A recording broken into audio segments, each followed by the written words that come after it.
Maqaa Abbaa, maqaa Ilmaa, maqaa Hafuura Qulqulluu, Waaqa tokkoon Amiin. Maatii fi hordoftoota Dungoo Miidiyaa biyya keessa biyya alaa teessanii sagantaa kana hordofaa jirtan hundumaaf baga Waaqayyo ayyaana masqalaa kan bara 2016 nagaadhaan isin ga'ee nu ga'e. Ayyaanni masqalaa ayyaana seena qabeessa, ayyaana nuti itti fayyine fannoon humna Waaqayyoo abdii keenya ta'ee ayyaana itti nu kennamedha. Ayyaanni masqalaa ayyaana duudhaas sirna waaqeffannaasi nuuf hordoftoota amantaa ortodoksiitiif. Ayyaanni masqalaa ayyaana nuti akkanumaan kabajnu osoo hin taane ayyaana sirna waaqeffannaa keenya wajjin wal qabatudha. Oromoon immoo masqala mootii ayyaanaa jedhee kabajata. Dhuguma ayyaana kabajachuun ummata Oromoo biratti, hawaasa Oromoo biratti sirna duudhaa mataa isaa qaba. Ayyaanni masqalaa immoo mootii ayyaanaa jedhamees waamama.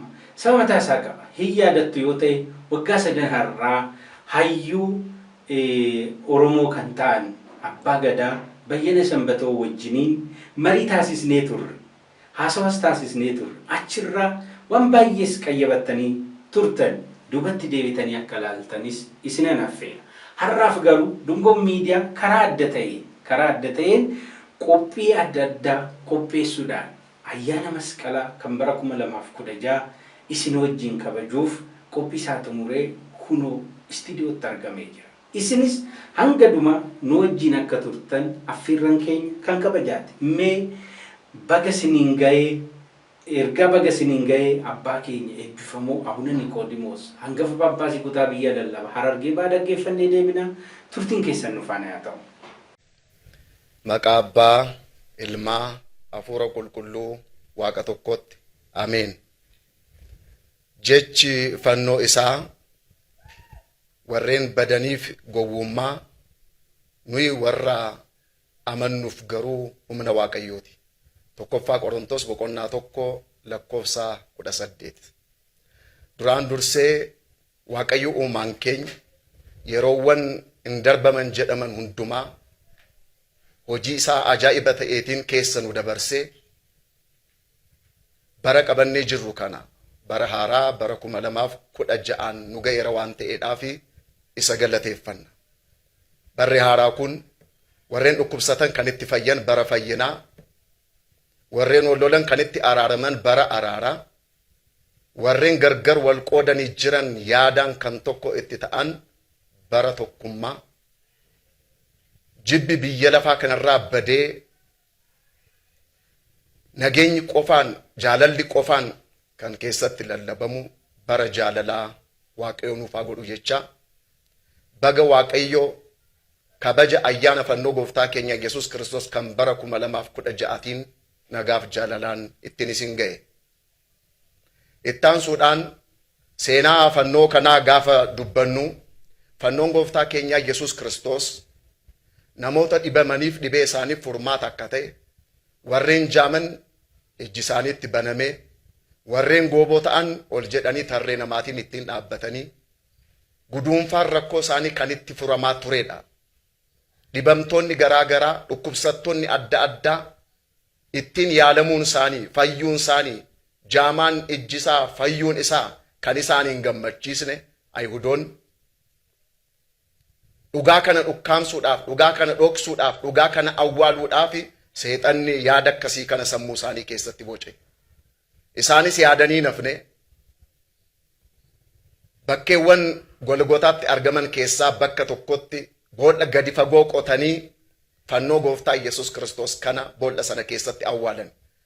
Awwaaluun isaaniin kun utoo isaan hin gahin balfa kosii garaa garaa mana isaanii, qe'ee isaanii, naannoo isaaniitti jiru hundumaa akka sassaaban waggoota 300 sanaa ol irratti gataa turaniiru.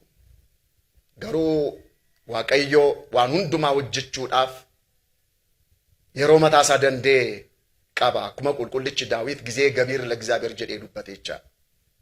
Kanaafuu yeroon isaa gaafa ga'u waggaa 300 booda Waaqayyo dhugaan awwaalamee jiru kun fannoon isaa boolla awwaalamee jiru sana keessa akka bahuudhaaf qulqulleetti mootittii illeenidhaan kakaase.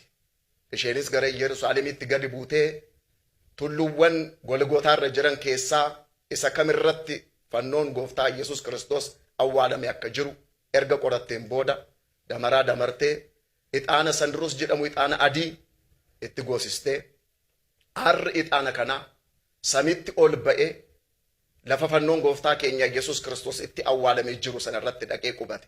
Sagadatis bagolgootaa jedhee hayyuun mana kiristaana keenya qulqullichi Yaareed akka dubbatetti. Kunis mallattoo isheefii ta'eetu fulbaana gaafa 17 qotisni isaa jalqabamee bitootessaa gaafa 10 fannoon gooftaa keenya Yesus Kiristoos akka aduu calaqqisee ifee boolla awwaalamee ture sana keessaa ni ba'e. Yeroo kanattis dhibamtoonni garaagaraa dhukkubsattoonni adda addaa itti yaalamaniiru. Jaamaan itti fayyeera. Gooboon ol jedhee tarree namaatiin ittiin dhaabbateera. Naafni miilli isaa diriiree akka nama warreen fayyaa bulanii tarkaanfachuu jalqabanii raajiiwwan dinqii adda addaatti raawwatamee jira jechaadha. Dhugaa akkas godhee dhala namaatiif fayyina laachuu danda'u. Dhugaa kana Ayhudoonni goomiidhaan ta'aniitu awwaalan.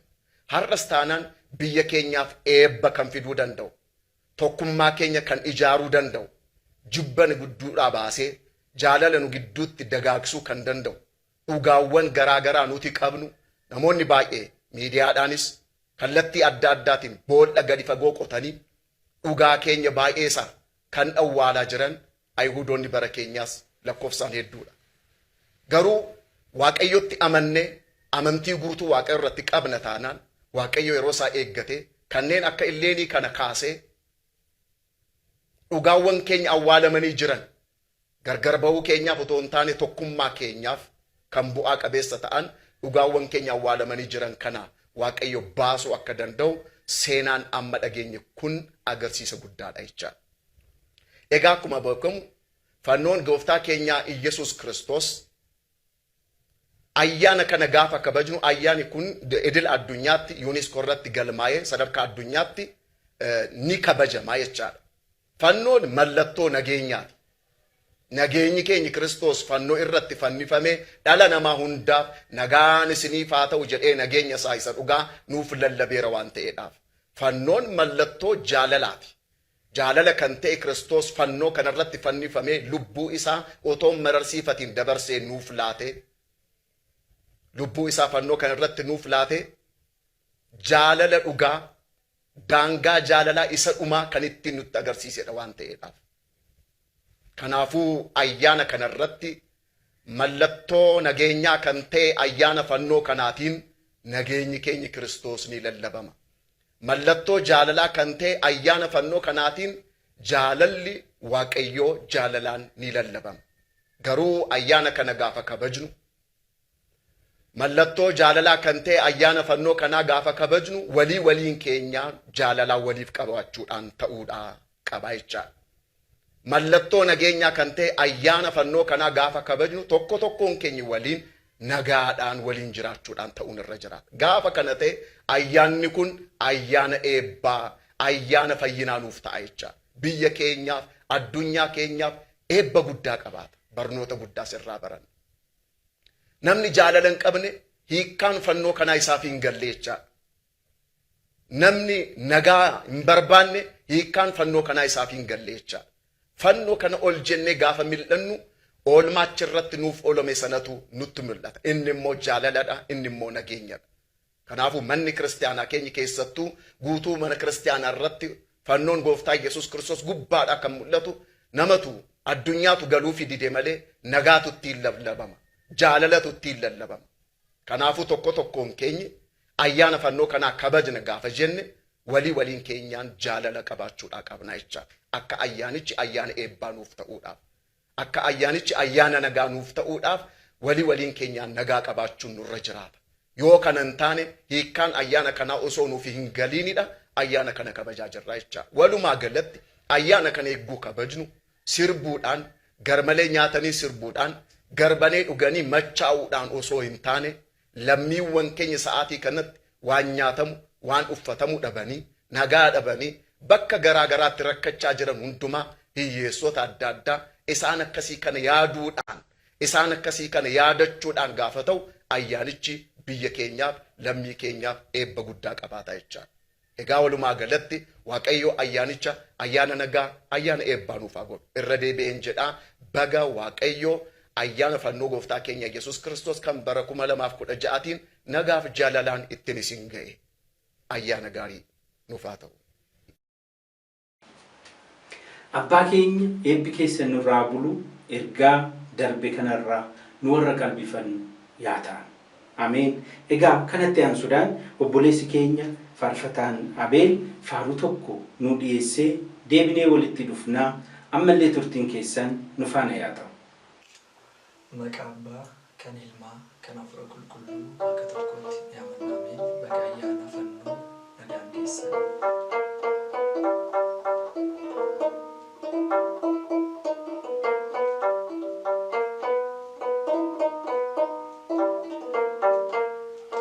Gammada fannoon argame ililcha dinni mu'ame.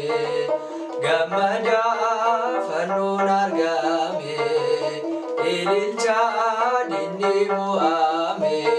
Humni guddaa kunoo mul'ate raajiif dinqee unuuf raawwate. Humni guddaan kunoo mul'ate.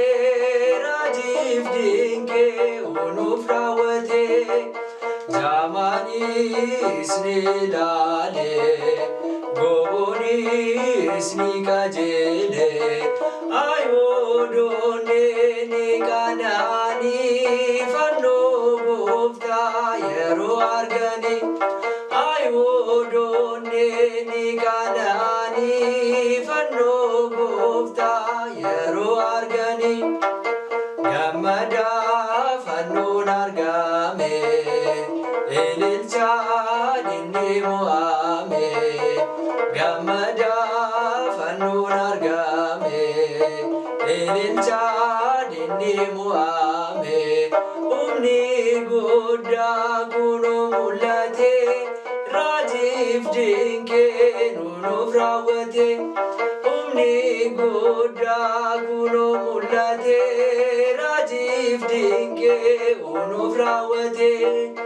Jamanis ni lale, gobonis ni kajele, ayodone ni kanani, fanno gofta yero argani, ayodone ni kanani, fanno gofta yero argani, gammada fannoon argame. Ililcha dinni mu'ame. Gammada fannoon argame. Ililcha dinni mu'ame. Humni guddaa kunoo mul'ate raajiif dinqee nuuf raawwate. Humni guddaa kunoo mul'ate raajiif dinqee nuuf raawwate. Jamanis ni lale, gobonis ni kajele, ayodone ni kanani, fanno gofta yero argani, ayodone ni kanani, fanno gofta yero argani.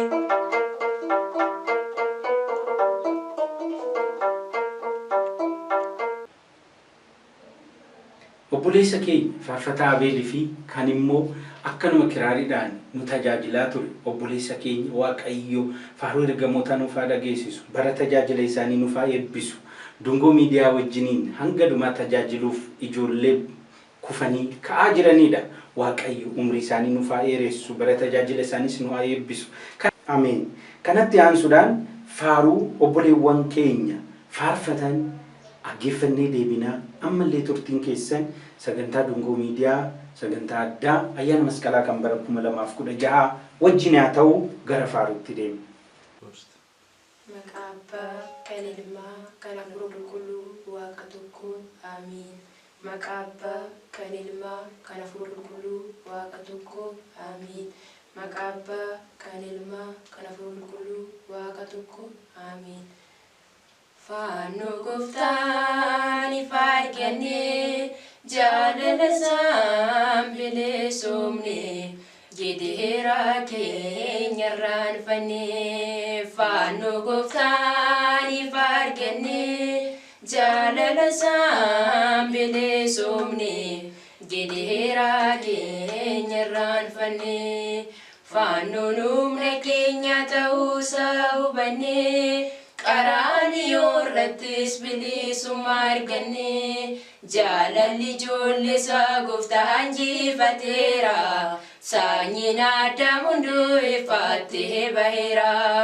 Fannoo Gooftaan ifa argannee jaalala isaan bilisoomne jedheera keenya irraanfannee. Dhugaadhaaf amantiin onneerraa yoo ta'e jedheeraaf dhiphinni hamma osoo ga'e. Haara galfiin keenya fannoo Yesuusi duwwaadhaa manni isaa kan Gooftaan qabnes. Fannoo Gooftaan ifa argannee jaalala isaan bilisoomne jedheera keenya irraanfannee. Boolla fannoo Gooftaa illee ni argatte. Icciitiin fannoo isaa isheetti ni mul'atte. Diinota ishee gantee amantaaf dhaabbatte. Fannoo Yesuusiin boqonnaa argatte. Fannoo Gooftaan ifa argannee jaalala isaan bilisoomne jedheera keenya irraanfannee. Du'aa kan nu kaase fannoodhaan Gooftaanii olmaan diina keenya hundumtuu badanii. Humna arganneerraa fannoo Kiristoosii isaan injifannaa diina daabiloosii. Fannoo Gooftaan ifa argannee jaalala isaan bilisoomne jedheera keenya irraanfannee. Fannoon humna keenya ta'uusaa hubannee qaraaniyoo irrattis bilisummaa argannee. Jaalalli ijoollee isaa Gooftaan injifateera. Sanyiin Adaam hunduu ifattee baheera. Fannoo Gooftaan ifa argannee jaalala isaan bilisoomne jedheera keenya irraanfannee. Fannoo Gooftaan ifa argannee jaalala isaan bilisoomne jedheera keenya irraanfannee. Obboleewwan keenya faaruu ergamoota nuuf dhageessisu nullee kan irraa eebbifamu nu haa taasisu. Egaa ayyaana waggaa bara haarawaas akkanumatti faaruudhaan nu tajaajilaa turanii har'as nu tajaajilaa jiru, borus nu tajaajilu. Egaa biyya keessatti kutannoo kanaan Dungoo Miidiyaan lafa qabsiisuuf hojjechaa jirra. Isinillee hanga dhuma Dungoo Miidiyaa akka deeggartan, sagantaa isaa duuka bu'uudhaan akka hordoftan, warra biras akka ga'u akkanuma like, share, subscribe akka gootan asumaan ergaa koo dabarsaa. Kanatti aansuudhaan anii fi obboleessi keenya barsiisaa Diyaaqoon Istifaanos ayyaana masqalaatiin wal qabatee turtii gabaabduu goonee jira. Turtii kana keessatti ayyaana masqalaatiin wal qabatee wantoota jiran tokko kaasnee barumsa gabaabaa gara keessan dhiyeessina. Kanaafuu maatii fi hordoftoota Dungoo Miidiyaa kan biyya keessa biyya alaa jirtan ayyaana gammachuu, ayyaana jaalalaa isiniif haa ta'u. Amma turtiin keenya kan Diyaaqoon Istifaanos wajjin goone itti fufaa hordoftanii akka irraa barattan anillee abdii guddaan qabaa. Gara mariitti deemna. Maqaa Abbaa, maqaa Ilmaa, maqaa Hafuura Qulqulluu Waaqa tokko Ameen. Maatii fi hordoftoonni Dungoo Miidiyaa biyya keessaaf biyya alaa teessanii sagantaa Dungoo Miidiyaa ayyaana masqalaa kan bara 2016 sababa godhachuudhaan qopheeffanne hordofaa kan jirtan baga Waaqni abbootii keenya Waaqayyoon ayyaana masqalaa bara 2016tiin nagaadan sin ga'e, nagaadan nu ga'e. Egaa maatii Waaqayyoo guyyaa har'aa haga dhumaa yoo nu faana taatan dhimma dubbii masqalaa, dubbii fannoo, dubbii ayyaana fannoos kaasnee bal'inaan kan ilaallu ta'a. Hanga dhumaa turtiin keessan nu faana yaa ta'uun affeerraa keenya kan kabajaati. Maatii fi hordoftoota Dungoo Miidiyaa mata duree dubbii fannoo jedhu qabannee kan dhiyaanne kanarratti gaafiiwwan tokko kaasnee akkuma baratame deebii akka nu kennan, ibsa akka nu kennan keessummaa kabajaa tokko qabannee dhiyaannee jirra. Keessummaan keenya Barsiisaa Diyaaqoon Istifaanos jedhama.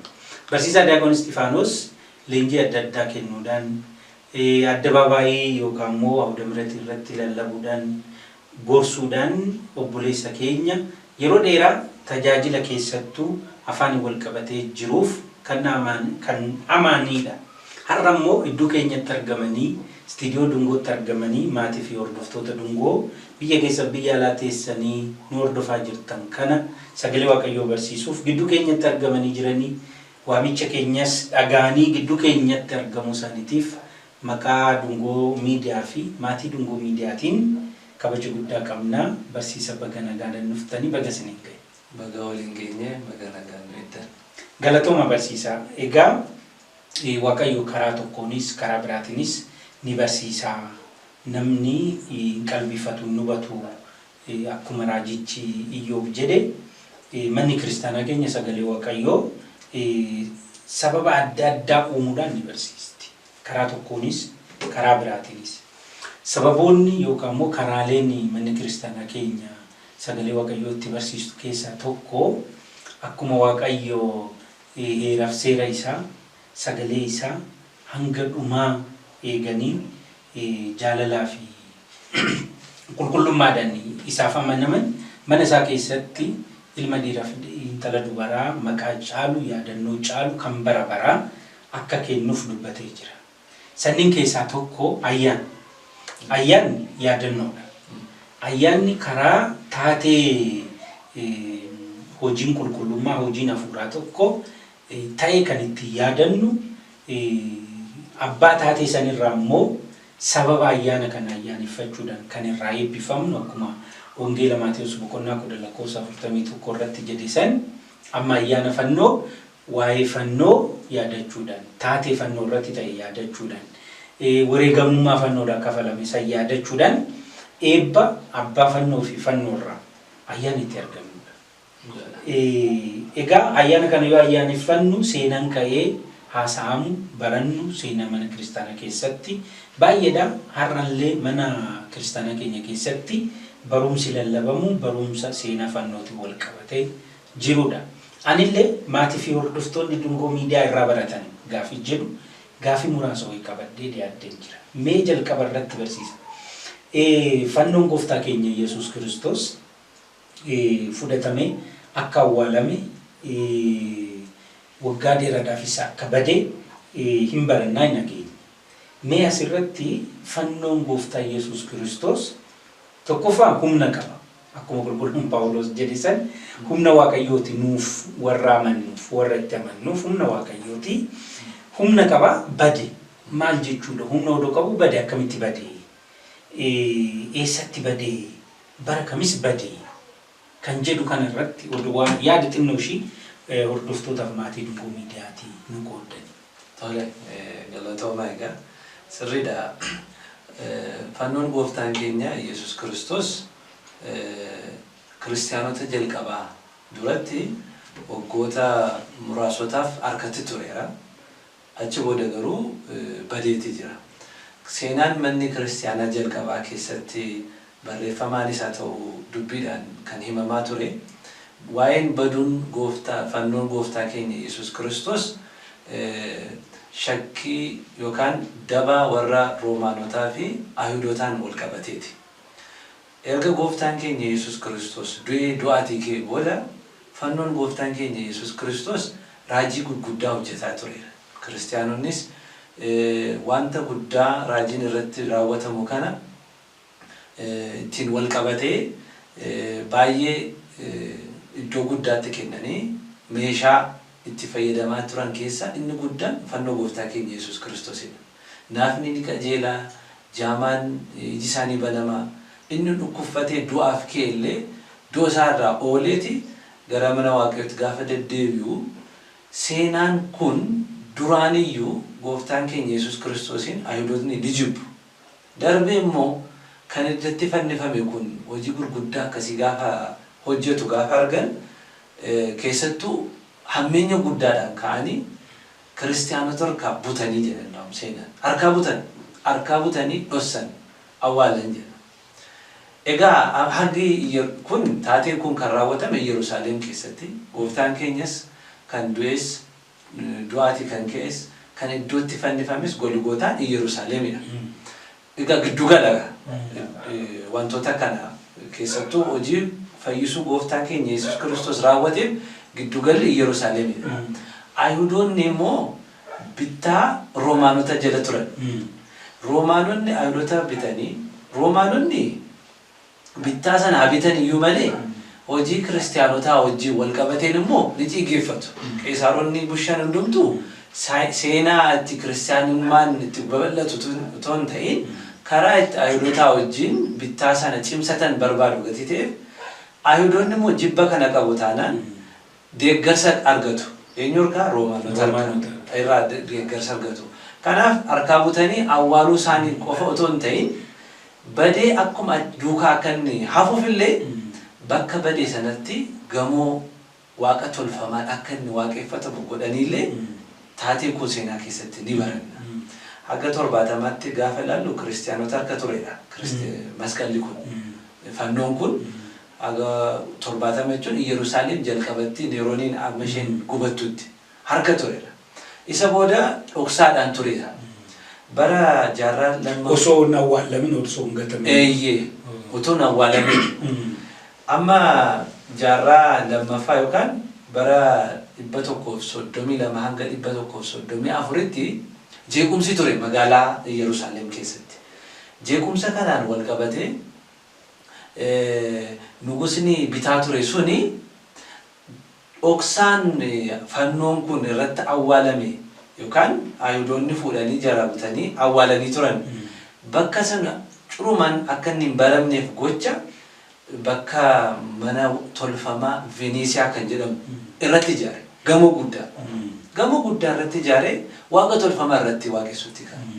Fannoo jala ta'anii. Fannoon dhokateera irratti immoo waaqa tolfamaadha. Waa'een yaadannoon fannooyyuu sammuu keessaa akka inni badu godhaniiti gamoo irratti ijaaran. Nugusni kun maaliif ijaare gaafa jedhamu magaalaa duraan gubatte sana bifa isheellee geeddareeti bifa addaatiin sammuu keessaa akka inni badu godhee ijaaruudhaaf capital city gochuudhaaf jedhama. Kun kanaan duwwaan wal qabatee miti. Egaa qeesaaronni baay'ee kaalii turan mitire isaan wal qabatee danuunti wanti hundumtuu geeddaramurraan kan ka'e waa'een barbaachi gooftaa keenya fannoon gooftaa keenya Yesuus Kiristoos yaadaan malee hojiidhaan illee akka inni argamne. Amma gamoo irratti ijaaratee kosii irratti galtee wanta itti balleessitu kun yaadaan barbaadda malee hojiidhaan illee akka inni hin argamne taasisuudhaaf mootiin kun kana taasiseera.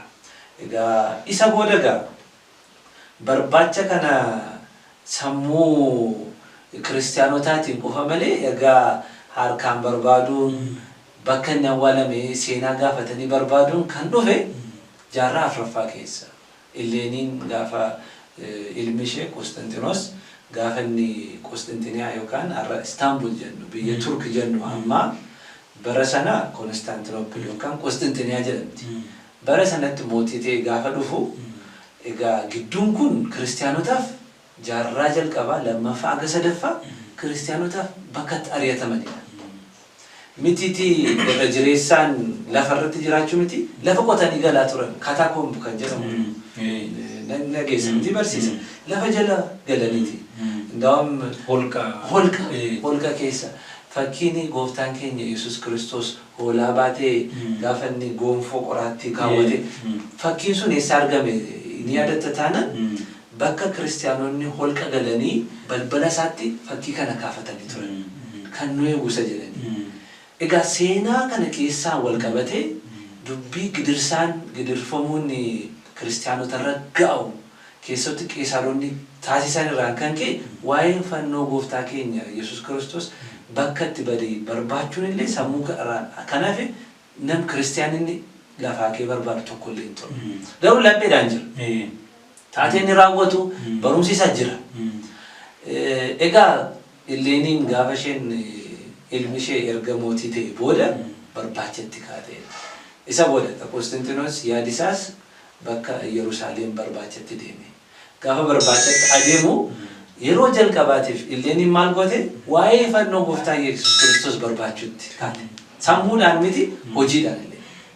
Kanaan maal goote jalqabaan bakka Veneesiyaan yookaan manni gamoon waaqni tolfamaa sana jigsiteedha. Inni haxoofteedha.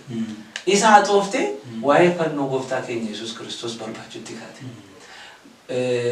Gara Yerusaalem gara bahaatti namni jaarsi Kiraakos jedhamu jireenya waggaa dheeraa jiraatu gaafa seenaadhaan wantootni daddarbaa dhufe dhaga'u bakki inni awwaalamaa ture iddoo kana jedhellee qubatti naa garuu iddoo akkam ta'e hin beeku. Isaan qabattee egaa damaraan har'a ni yaadatamu ture. Damaraan wal qabatee aarri isa ol ba'ee mallattoo ittiin kenne sanaan kaastee waan gadi fageenyaan qotutti kaate laficha. Erga qotame boodalla jalqaba bakka awwaalcha gooftaa keenya Yesuus Kiristoostu argame. Gamoon inni waaqni tolfamaa sana ergaa tooftee booda isa jalatti kan isheen qotte iyyuu. Isa gadi dhattee bakka itti awwaalame argame isatti gaafa darbitu fannoon sadiitu argame. Fannoo sadii kan warra bitaaf mirgaa awwaalaman fannifaman isaa wal qabatee immoo kan gooftaan keenya Yesuus Kiristoos. Warri kun gaafa inni argamu kan gooftaan keenya Yesuus Kiristoos kami kan jedhamullee adda baasuudhaaf bara sana paatriyaarkiin turani Maqaariyoos jedhamu. Bakka Ileeniin Yerusaalem gaafa dhattu paatriyaarkii Yerusaalem keessa turan Maqaariyoos jedhamu. Egaa dubartiin bara sana kabajamtu taate garuu dhibee addaatiin du'aaf kan isheen qopheesseen hubamtee jirtu akka isheen tuttu taasisanii warroota lamaan gaafa isheen tuttu dhibee isheerraan fayyine.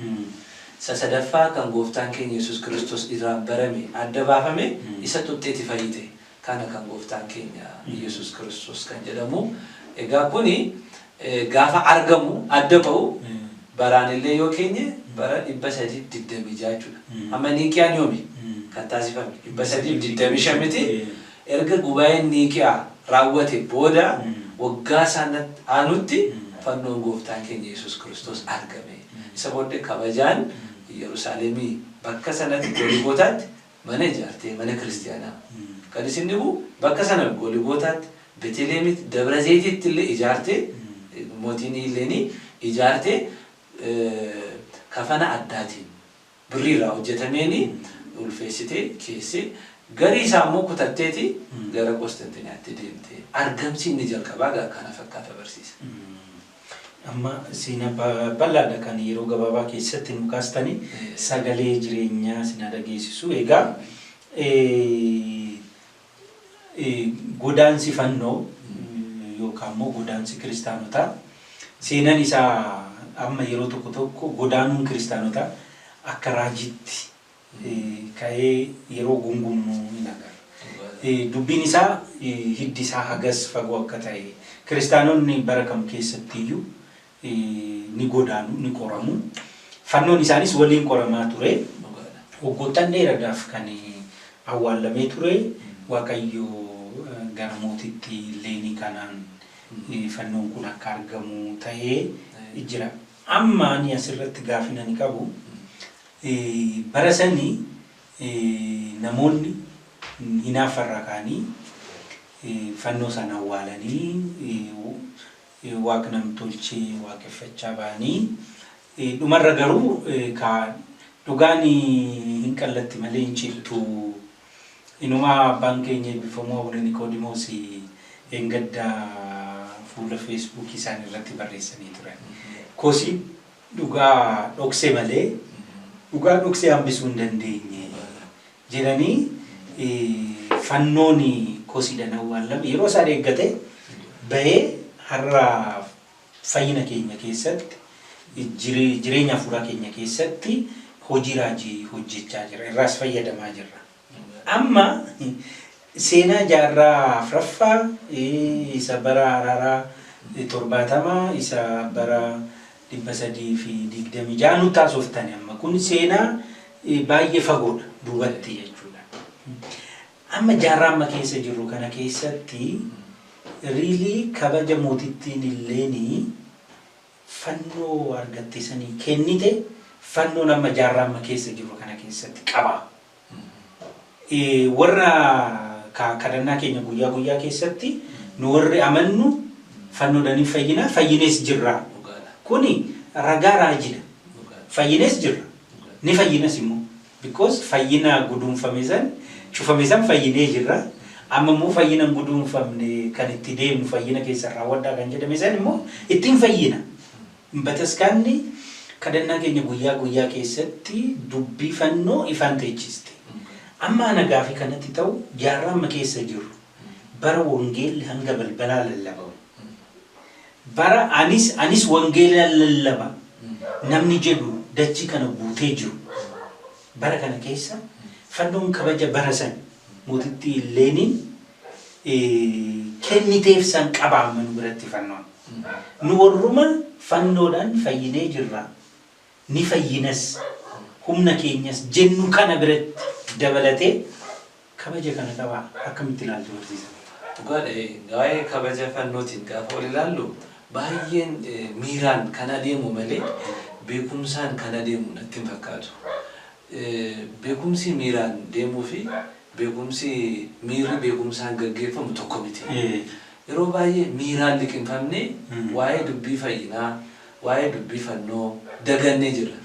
Ndaam nurkaati ba'ee haala biyya lafaaf tolutti miidhagina biyya lafaaf wanta biyya lafaaf bor dhiisnee deemnuuf isuma gannee deemnu jechuudha. Gaafa dunnu waan hundaa dhiisnee deemne isa bor dhiisnee deemnuuf wanta akkasiif oolchaa jirra. Keessattuu waa'ee kabajaa iddoo guddaadha. Namni waaqni keenya koo isa jaallanna taanaan isa kabajna. Amma sodaan waaqayyooyyuu nama keessa jira. Amma waaqayyo na jaallattu abboommi koo eegee kan bira waan tokko hin jedhu waan qabu jaalala nuti irraa qabnu irraa kan ka'e kabajnis isarraa madda. Namni sodaa waaqayyoo qabu namni amantaa isaa sirriitti waaqeffatu taanaan kabaja isaaf malu haga isaaf malutti kenna. Arraa amantaan isa ta'u sodaan keessa isa ta'u ala waaqayyoof namni sodaa bulu eenyutudha. Akka biyyaattis gaafa laallu namni waaqayyoon sodaatu dhabne. Ndaam amaleeffannaan warra fagootti balaaleffannu keessatti warra dhiyaatti balaaleffannu kutaa biyya keenyatti argaa jirra. Dallaa keenya keessa. Galee amma dura ammanu maal jenna namni waaqayyoon maqaa isaallee waamu barreessuudhaaf illee amma kitaaba keenya irratti amma bakka waaqayyoo jedhu sana qalama addaatiin barreessuuti. Gaafa barreessanillee ol kaaniidhu lafaatti ol ka'anii too barreessanii jechoota kan biraallee gatta'aniiti kan isaan barreessan. Kabajni kun eessaa madde bakka waaqayyoof isaan kennan irraati jechuudha. Jaalala isaan qaban irraati. Kutaa amma biyya keenya keessatti arginu namni waaqayyoon sodaatu jira yeroo jetti hin jiru. Duuchamatti hin jiru. Keessa isa ta'u ala sodaa waaqayyoo qabna taanaan wanta isaaf kan isaa ta'e hundaaf illee kabaja addaati qabna. Fannoodhaaf kabaja addaati qabna. Sagalee isaatiif kabaja addaati qabna. Mitiitii waaqayyoo durikoo sagalee jaarsaatiif illee dubbii jaarsaatiif illee iddoo kennu. Eeboof jaarsa dura hin deemu jedha namni keenya. Maaliif balaa qaba kaa jaarsa dura sin haasoftu eeboo dura sin deemtu. Arra garuu waaqayyoon dagataniiti balaan adda addaa dhufu. Muraasni illee namni mana waaqayyoo keessa jiru waaqayyo beekumsa isaan kennuutiin waan hundaa fura miti hanga illee rakkoo keenya furuu dadhabnutti kan geenye kabaja nuti maluuf laachuu dhiisuu keenya irraa kan ka'eeti. Kanaaf kananni keessatti jireenya dhuunfaa tokko namaatti illee yoo laaltani dagataniiru. Durikoo jalqabbii duratti waa'ee fannoo kaasna. Sodaannus maqaa waaqayyooti miti kanatti mallatteeffannu. Arra armooliin keenya dur midhaan illee daakkatanii galan bukeessanii nyaachuudhaaf dursa mallattoo gooftaa keenya Yesuus Kiristoos masqala isaatiin maal ta'u malleettee sanitti jalqabu daggataniiru amma gaafa dhumuti kan isaan basmaam jedhamti ture maqaa waaqayyoo kana basmaam dhume jedhaniiti mallattee dursaniiti ture maaltu sammuu keenya keessaa kan hunda haqire dhugaadha dubbii waaqayyoo sirriitti nu galee sodaa waaqayyoof kabaja waaqayyoo qabna taanaan kan waaqayyoo ta'an hundaaf illee iddootti laannu iddootti kabaja laannu kun adda ta'a jedhee yaada. Kanaaf sodaa waaqayyoo nu keessa hin jiru nu keessa baasnee indoom duguugnee haqnee ta'u kabaja fannootaaf kan laannu isaa dhufa barsiisa. Kanani arga. Amma dubbii ijoodha. Ani amma gaafiin kaaseef guduunfitanii ol kaastaniiti kan deebistan. Hin jedhu abbaatu uffatan malee dallaanna'anii jedhu abbaan fannoo ka qulqulluun Phaawulos ergaa isaa Qorontos tokkoffaa boqonnaa tokko lakkoofsa 18 irratti nu warra amannuuf fannoon humna waaqayyooti jedha. Fannoon kan namaa miti. Namni kan ofii isaatii qulqulleeffatee miti. Namni kan ofii isaatii qoricha godhatee miti. Madda eebbaa, madda fayyinaa kan godhate, humna kan godhate. Fannoon kan waaqaati. Dhuguma jaalala haga waaqa jaalattu fannoo jaalatta. Haga waaqa jibbitu fannoo jibbita. Haga waaqatti dhiyaatte fannootti dhiyaatta. Haga waaqarraa fagaatte fannoorraa fagaatta. Kana namni xiinxalu qaba. Yeroo tokko tokko waanuma morma keenyarraa qabnuuf waanuma harka lubootarraa dhungannuuf fannoo waan kabajne nutti fakkaata. Kanarra sirriitti gatta'anii ilaaluun baay'ee barbaachisaadha. Riilee jaalalli fannoo keessoo keenya hin jira. Dhiigni irratti dhangala'aa jira amma fannoo mormarraa qabnu kana. Foon irratti muramaa jira. Harmeen teenya giiftiin maaramiin jalatti bu'aa jirti. Nutti mul'ataa kun. Inuma barsiisa Galaatiyaa boqonnaa 3 lakkoofsa 1 irratti Yesuus Kiristoos keessa keessanitti fannifamee akka jiru dhugaa kana akka hin bitamne eenyutu aziimii isinitti godhe jedha qulqulluun Phaawulos. Amma dhugaadhaaf akkamas hin jettan kana inni illee waaqayyoollee jedhe namni kun afaan isaatiin hidhii isaatiin na galateeffata na waaqeffata lapheen isaa garuu kanarraa fagaate. Akkuma jedhe sanii fannoon nu biratti kaleessa waan harkaan qaqqabamu waan ijaan mul'atamu awwaalamee gatamee bakka isaa wanti biraa kabajamee jira. Wanti biraas waaqeffatamee ulfaatee jira. Waaqayyo gargaaree seenaan sun seenaa biraatiin bakka bu'e. Har'a garuu karaa tokkoonis karaa biraatiinis fannoon awwaalamaa jira. Nagaa dhabuun keenya, jaalala dhabuun keenya, tokkummaa dhabuun keenya iyyuu because diina fannoo isaatiin ajjeesedha bire Efesoon boqonnaa 2 irratti lafaaf nageenya buusuuf. Nageenya kan namne fannootti diina taaneeti. Tokkummaa jaalala kan namne waliigaluu kan namne fannootti diina taane miti. Amma namni bakka biraa barbaada fala isaa. Falli isaa fannoodhaa kabaja kennamuu qabu san lapheedhaan kennu. Dhugaadhaaf dhugaatti jechuudha. Amma karaa adda addaatiin awwaalamee banyi isaa gabbu'ee arrabsiisaa jirra. Dhiigatu irratti dhangala'ee foonitu irratti murama. Qulqulluun Phexros baateera fannoo Kiristoos irratti fannifame san baatee gaara san hin gargaaruu yaalee ture daddabus jechuudha. Innaa kennaa guddaatu fannoo irratti nu kenname. Harmeen teenya kennaa fannoo jalaati. Kennaa fannoo jalaati. Kennaa guddaa. Nama kana yaadetu maaramiin hin jaaladha nama jedhutu fannoo jaalata. Nama lapheedhaan garaadhaan maaramii jaalatutu fannoo jaalata. Kiristoos hin jaalatutu fannoo jaalata. Hanga amma kaa yeroo san akka duratti nu kaastan seenaan isaa akka baduu dhamteen akkas godhamaa ture. Waan isaa seenaan isaa akka badu ijaanii miti sammuu kee keessa akka hin jiraanne. Waggaa san hundaaf kosii irratti gatanii gamoo irratti ijaaranii har'allee sammuu namaa keessa akka badu fakkeenya tokko kitaaba afaan Oromiffaa amma kitaaba qulqulluu afaan Oromiffaatti hiikame kana isaan afaan Amaariffaa wajjin bakka fannoo jedhu afaan Amaariffaa masqal bakki jedhu jedhamte የመስቀሉ ቃል jechi fannoo warra amannuuf humna waaqayyooti. isa jedhu sana afaan Oromoo keessatti kitaaba qulqulluu Oromoo keessatti hin bar dubbiin fannifamuu Kiristoos jedha. Dubbiin fannoo kan jedhu sun dubbii fannifamuu Kiristoos.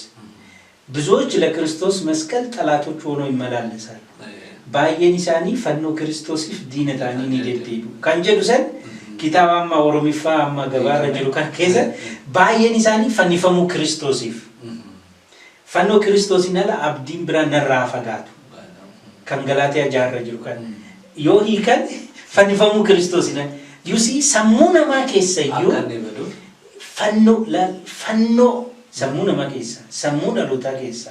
Akkabadu wanti diini lama kana irratti hojjennu hin jiru. Qabxii gaarii kaastan kun amma warri dhaggeeffatanis haa ta'u amantootni sirriitti beekuu qabu. Booda sitti dhufna. Yaadni kun eenyu wajjin waan isaan wal firoomsu yaada gnoostikoota wajjin. Gnoostikoonni har'a waan isaan bara duraan waan hojjetanii har'allee ilmooliin isaanii isaan faana akka isaan ta'an boodatti dhufna. Qabxii keenya guduunfaas ta'a gadi ta'eef qabxii gaarii kaastanii. Kanaafuu amma karaa adda addaatiin har'allee awwaalamaa jira. Kanaafuu barbaaduun nurra jira fannoo. Hiriirri fannoon amma harka keenya jira jennee onneedhaan nulla haasa'uu hin dandeenyu. Warra fannoo awwaala wajjin taanee awwaalaa jirra. Kan jedhu kana qabxii gaariidha. Amma gara dubbii keenya jalqabaatti deebinuti. Egaa fannoon karaa saniin barbaadamee argamee kabaja saniin immoo akka boqotu ta'ee jira. Amma ayyaaneffachaa jirra. Ayyaanni yaadannoodha. Naha damaraa gubnee guyyaa fannooti jennee sagantaa adda addaatiin hin ayyaaneffanna. Kuni ka'umsiisa maali? Egaa ayyaanni argamsa masqalaa kan fannoo gooftaa keenya Yesuus Kiristoosii wal qabatee taateen raawwatameerraa kaaneeti qabma yaadannoo isaa kan yaadannu damaraa gubneerraa taateen sun jalqabatti akkasinii kaasee aarri ol ba'ee deebi'ee bakka itti awwaalame sana akka inni isaaniif caqasu taasisanii nun immoo isa yaadannoodhaan booneeti argame isaan argamneeti ammarraa damaraa walitti gubnaa karaa kanaan gooftaan keenya Yesuus Kiristoos fannoon isaa argameera jenna. Har'a masqalli kun eessa jira utuu jennee gaaffii kaasne. Yookaan fannoon gooftaan keenya Yesuus Kiristoos eessa jira utuu jennee kaasne amma isin dhugumatti eessa jira? Fannoon argame sun Illeeniin baastee mitire eessa jira fannoon kun? Amma 2016 jirra. Akka lakkoofsa bara haaraa Itoophiyaatti. Warri sun 2023 jechuu danda'u isinis dogoggora mataa isaa qaba garuu baroota amma kana keessa deemnee gaafa dhufnu inni argame sun eessa jira? Akka seenaatti waan lamaan tokko caqasnee itti adeemnu. Eeyyeen erga Illeeniin argatte booda jechuudha. Masqala sana erga argatte booda Yerusaalemitti haga jaarraa torbaffaatti ture. Masqalli sun. Egaa garii masaa duwwaamini kutantee kan isheen Konstantiniyaa deemte chinkaara yookaan mismaarattiin waraantee isaa fi gama isaatiin eebbaaf jettee kutattee deemte. Gariin inni guddaan isaa garuu Yerusaalem gaafa Maqaariyoos turan sana harkatti keessetti. Haga jaarraa torbaffaa jechuun bara 627tti mootiin Faarsi deebi'ee dhufee immoo Yerusaalemiin lolee fannoo sana immoo fudhatee sokkee ture. Hirqaal bara sana lolee indaganaa yookaan lammaffoo kan inni deebise. Lammaffaa bade jechuudha. Argitee? Illeeniin baaste miti jalqaba Ayhuudonni maal godhan? Awwaalan. Illeeniin baaste. Lammaffaa immoo badeera. Yoo bara jaarraa torbaffaa keessa. Gaafa inni hirqaal dhaqee mootii Kiristoorii lammaffaa sana mo'atee gaafa inni fidee dhufu kabaja jalqabaa irratti immoo deebisee kaaseera. Bakka Yerusaalemitti deebiseera. Haga jaarraa kurnaffaatti immoo Yerusaalemitti ture kunis deebi'ee amma fannoon argame sun. Barri warra Araboonni dhufanii Yerusaalemiin weeraranii haga qabatanitti kabajaan tureera. Keessattuu addatti immoo Araboonni Yerusaalemiin qabachaa baay'achaa gaafa dhufan Yerusaalem keessa kiristaanonni turan waggaa 90 dhoksanii turan. Ija namaarraa dhoksanii turan. Waggaa 90 boodadha kan isaan ifatti baasutti ka'an. Bara 1187 maaltu ta'e waraanni Afraffaan Crusade jennu yookaan waraana masqalaa Afraffaa isa jennutti mootiin dursaan yookaan loltuun garee Arabootaa ture sana Yerusaalemiin gaafa inni qabatu fannoo sana fudhatee erga deeme fannoon sun hin argamne hanga yoona. Seenaan allee amma yoona hin jiru amma. Fannoo sana dhufee lolee fudhatee sokkeera. Saalaadiin jedhama. Namichi dursaan lolaa sun Yerusaalemiin qabatee fudhatee sokke. Isallee booda Roomaanota keessa Qeesaaronni yookaan moototni Roomaanota waliigaltee gochuudhaan fannoo sana akka isaaf deebisu baay'ee dhamaaniiru hin deebine achumaan badee achumaan hafee jechuudha. Nama badee hafee jechuudha. Fannoon gooftaan keenya Yesuus Kiristoos jalqaba. Garuu kan inni badee gamiisisaa inni guddaa isaa malee jaarraa jalqabaa erga argame booda namootni keessattuu Qostantiniyaadhaa erga dhattee Ileeniin baastee booda eebbaaf jedhanii kukkutatanii fudhatanii galaniiru. Gamiisaa jechuudha. Maal jedha qulqulluun Yohaannis Afoorq masqala manuun fannoo keenya kaawwannu jira mitire warqee irraa hojjetanii irraa kutanii keessa kaa'anii ittiin morma isaaniitti hidhatanii kiristaanonni jaarraa Afraffaa keessa akka isaan jiraachaa turan barreesseera. Yohaannis Afoorq abbaan keenya jechuudha. Barakaadhaaf illee fudhataniiru. Amma Awurooppaa keessa jechuudha. Jira barakaadhaaf illee masqaloonni muraasni Giriik illee jira.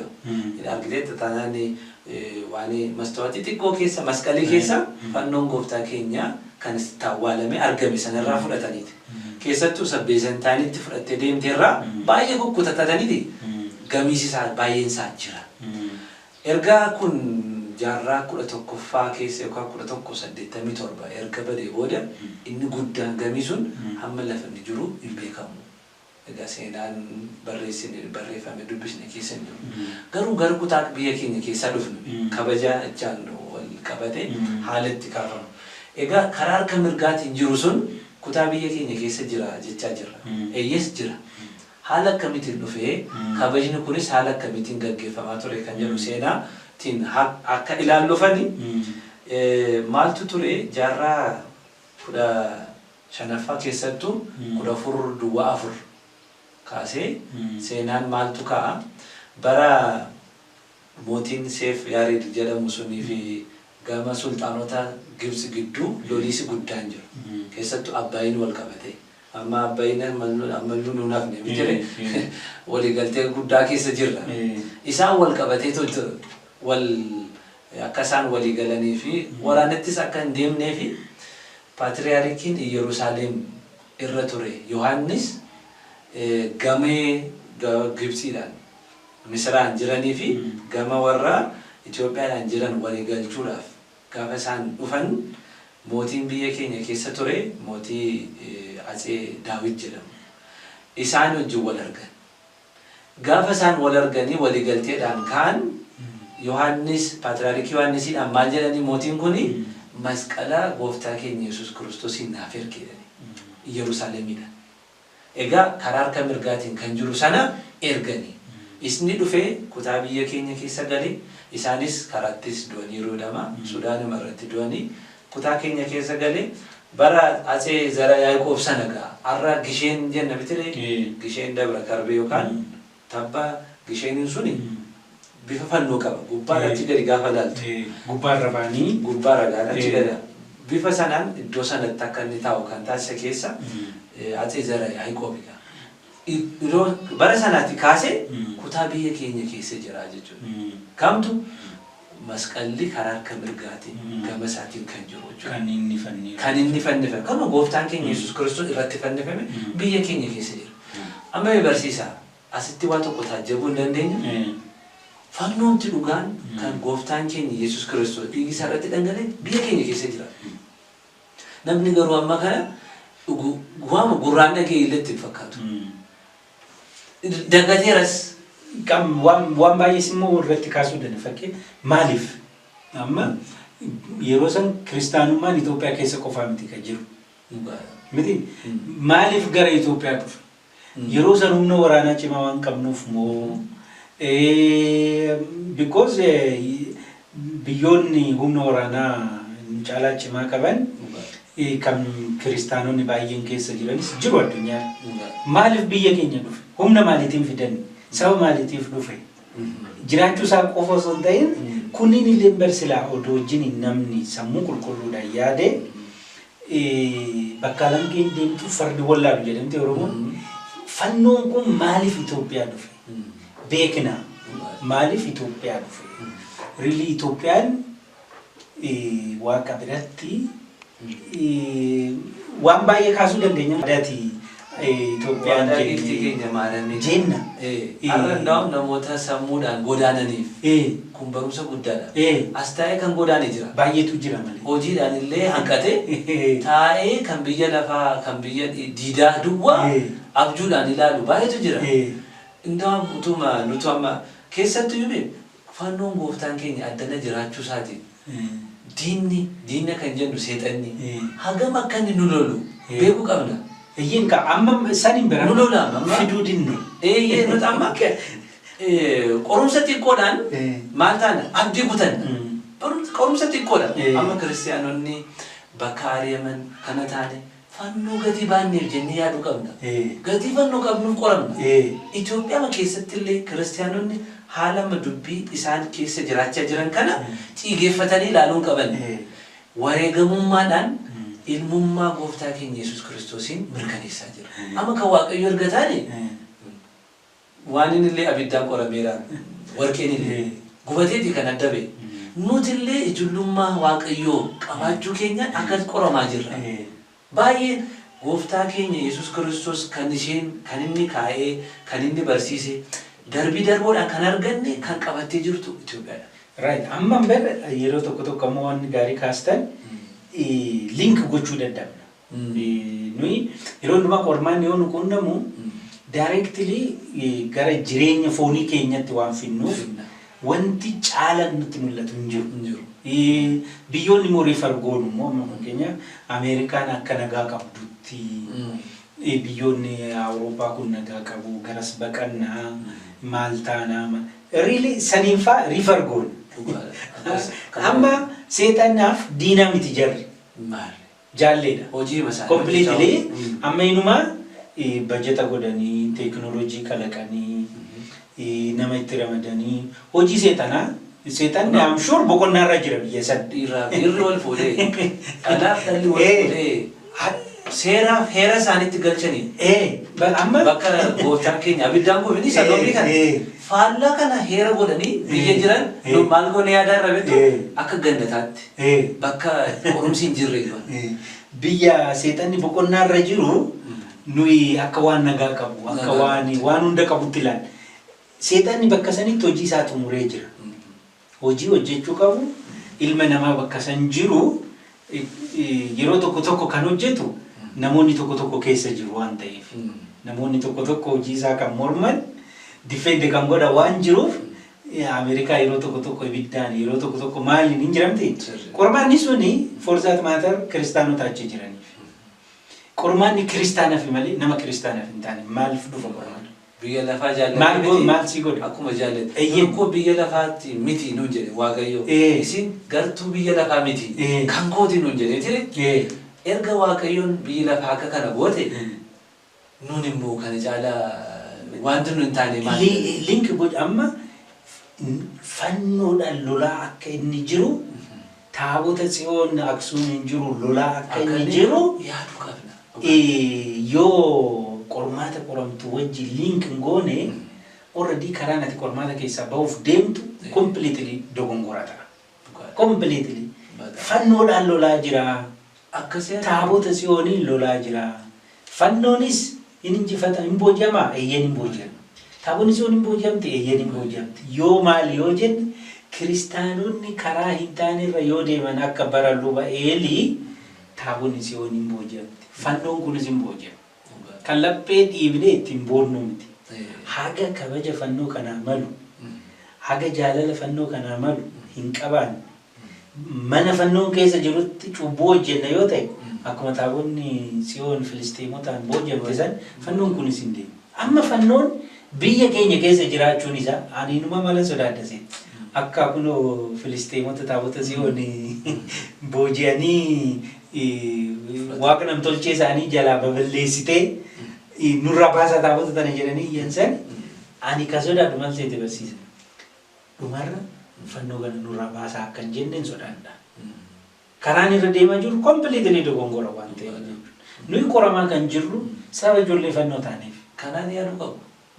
Kana mannee yoo fudhanne ani sababa fannoo kanan injifadhus immoo isaani. Humna abdii keenya jennaan dire masqal beezaana jenna. Kana amantee fudhattee qormaata karaa kanaanan injifadhee bira darba yoo hin jenne azaniin doobsa deemaa jetta ani kanaaf jedhee kan qoramu narraa kaasaa akka warra Filistiimoonni taabota Tsiyoon nurra baasaa halkanii nurra baasaa jedhanii saawwata itti xamadanii baasanii mireechi daagoon hin jala babal'isiin akkas akka hin taane of eeggachuun nurra jira. Fannoon amma Kiristoos irratti fannifame inni harka mirgaa nu bira jira. Jiraachuun isaa caalmatti gara Kiristoositti akka dhiyaannu ittiin qoramuu dandeenya. Kana hubannee xiinxallee yeroo hundumaa karaan nu qormaata keessaa itti ba'uuf deemnu kabaja fannoo, kabaja qulqullootaa, kabaja mana kiristaanaa, kabaja Kiristoosiin, kabaja Waaqayyoon kan eeggate ta'uu qaba. Kan jedhu wajjin illee deema. Kanaafuu biyya keenya keessaa qabna eebba kana. Nu immoo yeroo san fannoo kana kan arganne humna waraanaa cimaa, hoomaa waraanaa cimaa, teeknoolojii biyya fayyadamu taane.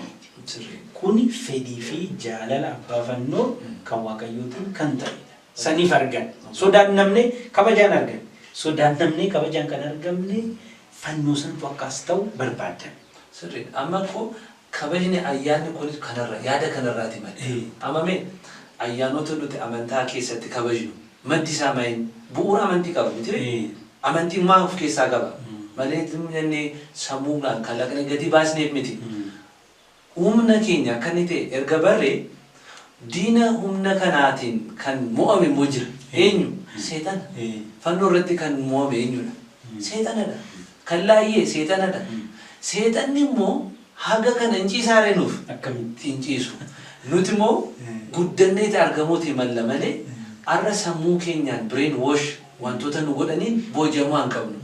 Amma kabaja ayyaana kanaati wal qabate barsiisa amma dudduuba baasnee fidne miti illee dhiiraa kaasnee jaarraa torbaffaas ilaalle kurnaffaas ilaalle kudha afuraffaas ilaalle amma immoo deebi'ee immoo jaarraa amma nuti keessa jiru keessatti immoo sammuu keenya keessa akka inni haqamuuf gaaffileen kakka'an baay'een jiru itti dhuftu ammas booda sammuu isa fannifamu malee isaan fannifamne maal goona isa irratti fannifame gooftaa malee fannoo isaa maal nuuf godha namooti jiran sammuudha illee kun immoo ndaam bara kam kaabe isinitti fakkaatu jaarraa 18ffaa yoo dhufne 1870 yookaan 19ffaa yookaan 1870tti John Calvin beenna mitire enlightenment keessatti warra protestantii amma akka isaan maddaniif bu'uura kan ta'e maal jedheefte barreesse beektu amma eebbaaf adda kukkutatanii turre biyya adda addaa jira maal jedhee ciigoo isaa barreeffata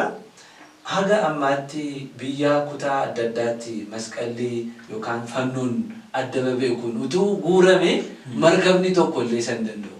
Garuu kan baate gooftaan keenya Yesuus Kiristoos tokkitti jedheeti ceebboo kaasnaa Joon kan jedhamu immoo baruma sana keessa kan jiru deebise maal godhe qorannoo taasise jedha.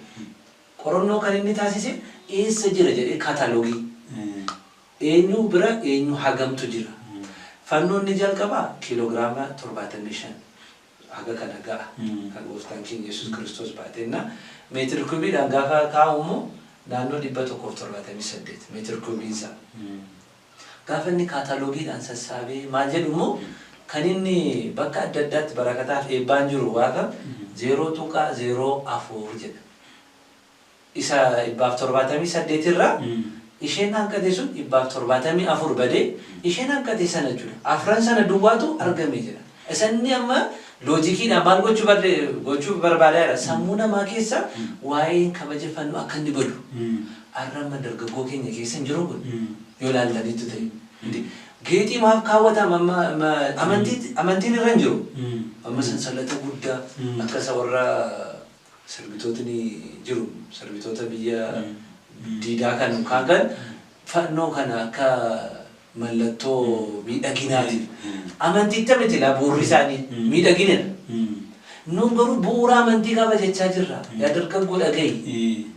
Isa fannoo amma kanillee kutateeti sammuu waan biraa kan hidhatu jira. Jabanaa wayifaa, gundoo wayifaa, muka adda addaa kan ofitti hidhatu hin jiru. Jiraam sanfannoo keenya kabaja isaaf laannu bu'uura amantii utuu qabaataa jiru isa dagatee kan biyya lafaatti kan galee jira. Arrayyuu kan nurkaa waa'ee kabaja amantaa keenya keessatti fannoon qabu nurkaa fashaleessaa bu'uura amantii sana nu jira dibaa akka kosii jalqabaa sana awwaalaa kan jiru sammuu keenya keessa jira yabarsiisa dhugaan isinitti dagateera dargaggoo isti fannoo sana argame morma duwwaa kan deemu jira morma duwwaa irraa immoo waan biraa callee adda addaa kan kaawwatu jira dagachuun qabani kabaja kana wal qabate erga kutaa keenya biyya keenya keessa jira erga ta'e qorumsa adda addaas nurraa ga'u qorumsa sana dandeenye kabaja ayyaana kana gaafa kabajnu waa'ee humna gooftaa keenya Yesuus Kiristoos irratti mul'achuusaa fi amantaa keenya keessatti boriif nuufis humna kooti jenne morma koo fudhu malee kirrii koon kutuu akka jettuuf bu'uura amantii akka inni siif ta'u amantaa kee jabeeffachuu qabda malee wanta biyya lafaa miidhagina biyya lafaan kan wal qabatu miti kabajni ayyaana jechuuf barbaade. Amma akka waan bareedinaaf faayaaf huccuu irratti naxalaa irratti morma irratti godhannee gaafa ayyaana wayii ittiin bareednee saniin booda mulqinee teechisnu miti. Duratti illee akkuma kaasuu yaalle san fannoon dura morma kee irra taa'u dura keessa kee keessatti sanuu Yesuus Kiristoos irratti odoo dhiigu odoo harki isaa rukutamuu mismaara odoo akkasitti hadhooftuu irratti dhugu cinaachi isaa waraannamu dura keessoo tokko keenya keessatti fakkoon kun yoo hin jirre hiikkaan qabu hiikkaan qaba namni abbootiin qabeenyaan bar warqi bifa fannootiin godhatanii harkarra godhatu mormarra godhatu huccuu isaaniirra godhatu bareedinaan ala hiikkaa biraa isaaniif hin qabu akka malee nuuf garuu dubbii fayyina keenya wajjin wal qabata dubbiin biyya lafaa kana injifatanii wajjin wal qabata dubbii mukummaa dubbii birrii yookaan warqii irraa hojjetamu sanii kan rakkannees akkuma isin kaastan dura keessoo keenya keessatti fannoo yoon foon gooftaa irratti muramu dhiigni gooftaa irratti dhangala'u qulqulloonni jala ta'anii fannifamuu isaatii gaafa harmeen teenya fa'aa bo'an keessoo keenya keessatti mul'achaa jiru. Kanaafuu fannoo haga kunoo abbootiin baabbaasonni qabatan san mormarra kaawwannee dhugnee machoofnaa hin sagaagallaa hin reebnaa wanti nun goone hin jiru. Kanaafuu hin kabaja asumarratti waan tokko garuu kaasuun ta'udha. Tokkoffaa really kabajamaa jira. Lammaffaa maaliif kabajni? Amma bakka already Kiristoos achirratti du'ee hojii fayyinaa hojjetee jira deemee jira maaliif Kiristoos hin kufan kabajni? Maaliif fannoo isaa barbaadnee kaan morma keenya irratti manni kiristaanaa fannoon keessa hin jirre fannoon qabdu basically hin jirtu bataskan akkasii hin qabdu. Asii immoo kunoo kiiloomeetira meeqa kuutanii gisheen hin deemanii kabaju. Maaliif? Bakka already fannoo kana irratti fayyinni raawwatamee jira. Amma fayyinni erga raawwatameen booda wanti nuyi fannoo kana wajjin hagana walitti nu maxxansee wajjin wareegamummaa kan hunda akka kafalu nu taasise maaliif? Maaliif kan jedhu kaasnee gara dhumaa odeeffannoo. Eesh barsiisa. Sirriidha. Qabxiin ijoon immoo kanadha. Jireenya keenya keessatti iyyuu karaa itti fayyadamnudha kan nuti kaasnu. Maaltu raawwatame? Kabaja fannoo kana kan nuti laannu kun maddisaa eessarraati kan ka'u gaafa jennu isti Ibroota boqonnaa 8 irratti kun qulqulluun Phaawulos kaa'ee bu'uuraa godhannu. Boqonnaa 8 lakkoofsa 1 hanga 3 yoo dubbisne nuti hangafa lubootaa qabna. samiirra jedha. Hangafi lubootaa immoo kan isaa dhiyeeffatu waa of harkatti qaba jedha. Keessattuu ala tokko akka biyya lafaa kanaaf kan hin malletti dunkaana harkaan hin tolfamnetti ala tokko galee aarsaa kana dhiyeesseetii ba'ee jedha. Boqonnaa 9:11 irrattis gaafa dubbisnu. Amma kan adda isaa taasisu waa'een fannoodha. Waa'een irratti dhiyaachuu aarsaa kan ta'e gooftaan keenya Yesuus Kiristoosiin wal qabateeti. Dubbii fayyinaati kun. Kan nuti fayyine maaliiti? Waaqni keenya ilmi abbaa ilmaa fira qulqulluu ilmi foon uffatee beenyaa dhala namaatiif kan jedhamu hunda kaffalee ofii isaatiin aarsaa of taasiseeti kan irratti aarsaa kana dhiyeesse fannoo gatii ta'eef kabaja guddaa qabaa jenna. Amma kakuu moofaa keessatti sammuudhaan adeemna. Kakuu moofamee gamiisni isaa gartuun oolu waa'ee maalii haasaa? Waa'ee aarsaa, waa'ee lubummaa haasaa. Gamiisi ooritiin hundumtu aarsaa kana, luba kana jechaa oola. Maa'inni wanta hamni kun guutummaan ooritiin waa'ee aarsaaf, waa'ee lubummaa maaf dubbata? Yoo jennee qalbeeffanne booda kakuu haaraa keessatti wanta dhufaa jiruuf karaa daandii kana xaa jirudha. Fakkeenyadha. Kabajni aarsaadhaaf malu bakka sanatti argitanii taanaan Aroon bishaan badiitii gaafa oolu Noah aarsaa haalatti dhiyeessee argineerra. Dhagaa walitti nammee kabajan itti qabuun Abrahaamis fudhan haala itti dhiyeesse. Yisihaaqin illee haala itti dhiyeessuudhaaf deeme kabajni daandii irra deeme. Waan hundaa kabajni aarsaan inni iddootti kennamaa ture sun iddoo guddaa akka inni qabu hundaa kakuu haaraa keessatti immoo aarsaas kan ta'e iddoon aarsaan itti dhiyaate gaafa ilaallu hojiin gooftaan keenya Yesuus Kiristoos hojii lubummaa isaa kan irratti hojjete fannoo irratti gadi ta'e kabajni isaa addadhaa jiru. Amma laata Yisihaaqiin fudhadhume. Yisihaaqiin gaafa karaanni aarsaa irratti ta'u sana qoraan baatee gaafa gamootti ol ba'u gaara Mooriyaatti ol ba'u fakkeenyummaa sanaan gooftaan keenya Yesuus Kiristoos fannoo baatee gaafa Golgootaatti ba'u iddoo meeshaan irratti aarsaa ta'u sana baatee deemaa jira. Maal irratti aarsaa ta'e gooftaan keenya? Amma kakuu moofaa keessatti kan aarsaa ta'u jira, kan aarsaa sana dhiyeessu jira, iddoon aarsaatti ta'u immoo jira. Mitiree kan aarsaa ta'u maanni hoolota gugeewwan mitiree iddoon aarsaa ta'u bakka taabotni jiru sun bakka qaddisa qidusaan jennu sana kan aarsaa godhu hanga luboota sana keessaa Azaariyaas jennee isa waamnu jechuudha. Isaan mitiree kun kakuu moofaa keessatti haa ta'u malee haaraa keessatti immoo gooftaan keenya Yesuus Kiristoos aarsaa kan dhiyeessu ta'e aarsaa kan ta'us mataa isaatii aarsaa kan fudhatus isa ta'eeti maalirratti aarsaa sana dhiyeesse gaafa jettu fannoo irratti. Har'a gooftaan keenya Yesuus Kiristoos foonsaaf dhiigasaa kan fudhannu xarapheezaa gogaa irratti kan isaan abbootiin keenya godhan miti taabota masqalii kan qabu irratti kadhannaa qiddaaseetiin geeddarameetiin kan fudhannu kabaja qaba jechuudha. Iddoon aarsaa meeshaan aarsaa qulqulluu gooftaa keenya Yesuus Kiristoos irratti dhiyaate maali yoo jette eenyuun fannoodha jechuudha. Kanaafidha qulqulluun Phaawulos Ibroota boqonnaa 9:11 irratti harkaan kan hin tolfamnedha. Kan caaltu dukaana kana keessa ala takka galee ba'e. Kan caaltu jedha. Harkaan illee hin tolfamne. Masqalli iddoo guddaa qaba. Amma kabaja masqalliif giftiin keenya mana amantaa keenya keessatti qabu iddoo guddaa miti. Amma qulqulluu giftii keenya Maariyaamiif iddoo kam laannu Waaqa gaditti uumamtoota olitti. Maaliif harkaan kan tolfamte miti isheen baattee kan deessee guddiftee aarsaa kan itti dha'u kana kan geessiste isheen iddoo akkamii yoo taateeti iddoo kabaja akkamii yoo qabaatteeti. Kanaaf kabaji kun asirraa madda barnoota kanarraati madda. Iddoon aarsaa irratti ta'e kunis immoo kanarraati madda. Dhiigisaa irratti dhangala'e. Amma bara kakuu moofaa keessatti horiitti keessa deebii boqonnaa 29:37 irratti bifa akkamiitiin kabajan bakka aarsaa sana dibata meerooniitiin miti. Dibata meerooniitiin kakuu moofaa keessatti kabaja akkasii erga qabaate fannoon gooftaan keenya Yesuus Kiristoos immoo dhiiga gooftaa keenya Yesuus Kiristoos irratti dhangala'e. Lakanarraati madda. Anu tamma sababa uumama gatii ta'eef yookaan muka gatii ta'eef miti. Lasila jalqabatillee kaastaniitu mitire gnoostikoonni maal godhu beektu namni amantaa qabu hafuuraa wajjin wal hidhataa qaba malee uumamtoota wajjin hidhannaa hin qabu jedhaniiti yaadu.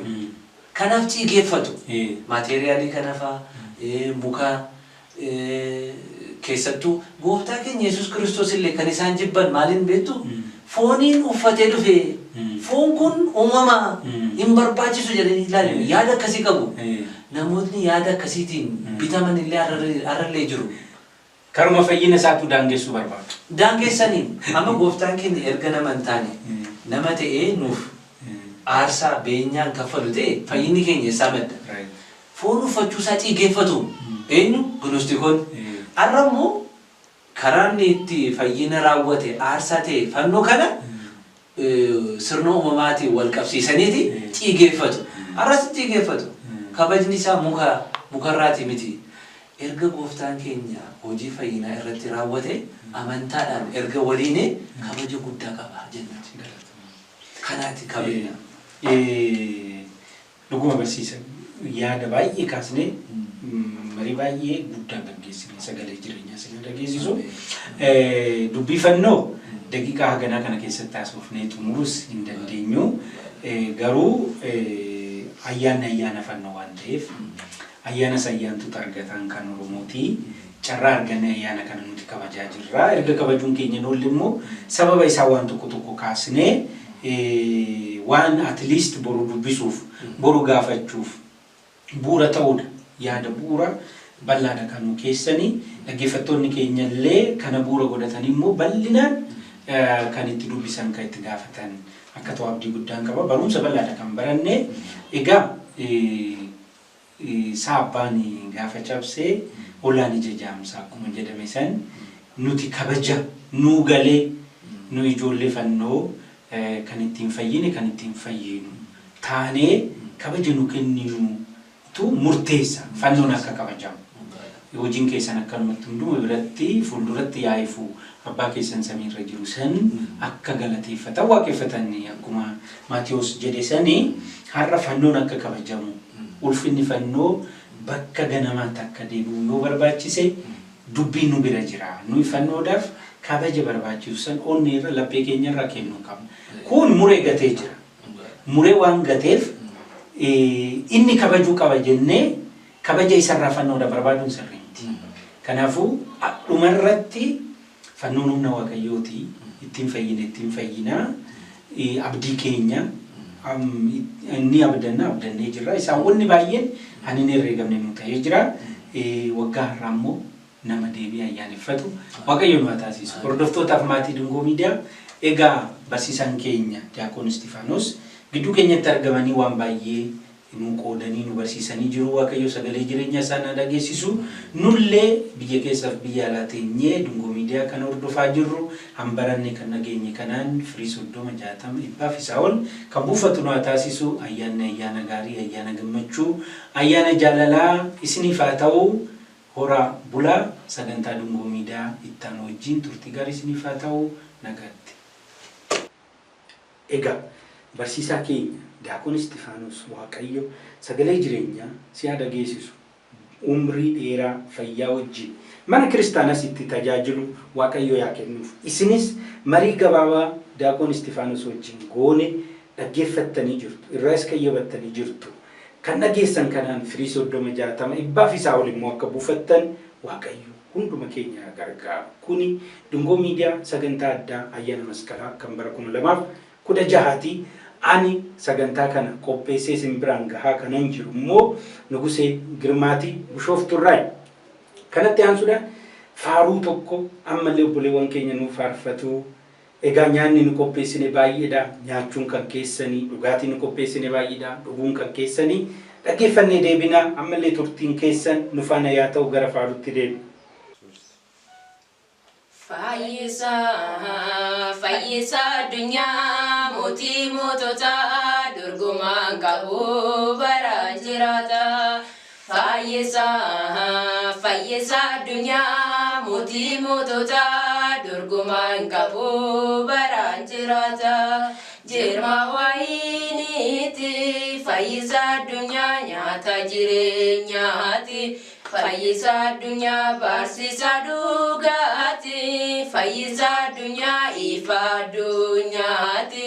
Fayyisa addunyaa fayyisa addunyaa mootii moototaa durgumaan qabu baraan jiraata. Fayyisa addunyaa mootii moototaa durgumaan qabu baraan jiraata. Ka'umsaaf jireenya fayyisa addunyaa jaalalaaf nageenya. Fayyisa addunyaa abbaa abbaa caalu. Fayyisa addunyaa maqaa maqaa caalu. Fayyisa addunyaa fayyisa addunyaa mootii moototaa durgumaan qabu baraan jiraata. Fayyisa addunyaa mootii moototaa durgumaan qabu baraan jiraata. Hangafa luboota fayyisa addunyaa balbala hoolota. Fayyisa addunyaa tiksee dhugaa gaarii. Fayyisa addunyaa urjii dhagaa baarii. Fayyisa addunyaa fayyisa addunyaa mootii moototaa durgumaan qabu baraan jiraata. Fayyisa addunyaa mootii moototaa durgumaan qabu baraan jiraata. Waaqa waaqoliiti fayyisa addunyaa uumamaati. Fayyisa addunyaa hunda danda'aadha. Fayyisa addunyaa alfaaf omeegaadha. Fayyisa addunyaa fayyisa addunyaa mootii moototaa durgumaan qabu baraan jiraata. Fayyisa addunyaa mootii moototaa durgumaan qabu baraan jiraata. Egaa obboleewwan keenya nuuf faarfatanii jiru. Maatii fi hordoftoota Dungoo Miidiyaa biyya keessa biyya alaa teessanii sagantaa keenya hordoftan. Kuni sagantaa addaa Dungoo Miidiyaa ayyaana masqalaa kan bara 2016ti. Egaa turtii keenya har'aa keessatti barumsa bal'aa akka argattan abdii guddaa qabna. Dungoo Miidiyaa kana caalaa keessattuu tajaajila gama afaanitiin wal qabatee jiru kana cimsee itti fufuuf kutannoo guddaa qaba. Karoora guddaas qaba. Isinis keessan quuqama kan qabdan biyya keessa kan jirtan barsiisonni faarfattoonni kennaa adda addaa kan qabdan dhuftanii Dungoo Miidiyaa wajjiniin akka tajaajiltan affeerraa kooti waamicha koosa sumaan hin dabarsa. Dukkanaa baaraa jiraachuurra dungoo takka qabsiisuun fala jedhu abbootiin keenya. Eeyyeen hanqina baay'eetu jira. Qaawwa baay'eetu jira. Kiristaanummaan ortodoksummaan garuu cinaa qaawwa sanii san dhaabbatanii qeequu qofa osoo hin ta'in qaawwa san duuchuuf gahee ofii taphachuudha. Kanaafuu Dungoo Miidiyaa faarfattootaaf barsiisota kiristaanota ortodoksoota kennaa adda addaa qabdaniif banaadha. Dhuftanii gamtaadhaan akka wajjiniin tajaajillu asuma waamicha koo dabarsaa sagantaa keenya adda ayyaana masqalaa kan bara 2016 qabannee isin dhiyaanne asuma irratti golbina. Ayyaanni ayyaana gaarii, ayyaana jaalalaa, ayyaana gammachuu kan dhabe kan itti argatu, ka gadde kan itti gammadu nuuf haa ta'u. Biyya keenya Itoophiyaadhaaf Waaqayyo nageenya, uummata keenyaaf tokkummaaf nageenya nuuf haa laatu. Kuni Dungoo Miidiyaati. Sagantaan immoo sagantaa addaa. Ayyaana masqalaa kan 2016 horaa bulaa lafa nagaa jiraadhaa galatoomaa turtii gaarii isiniif haa ta'u. Ameen. Maqaa Abbaa maqaa Ilmaa Hafuura Qulqulluu Waaqa tokkoon. Ameen.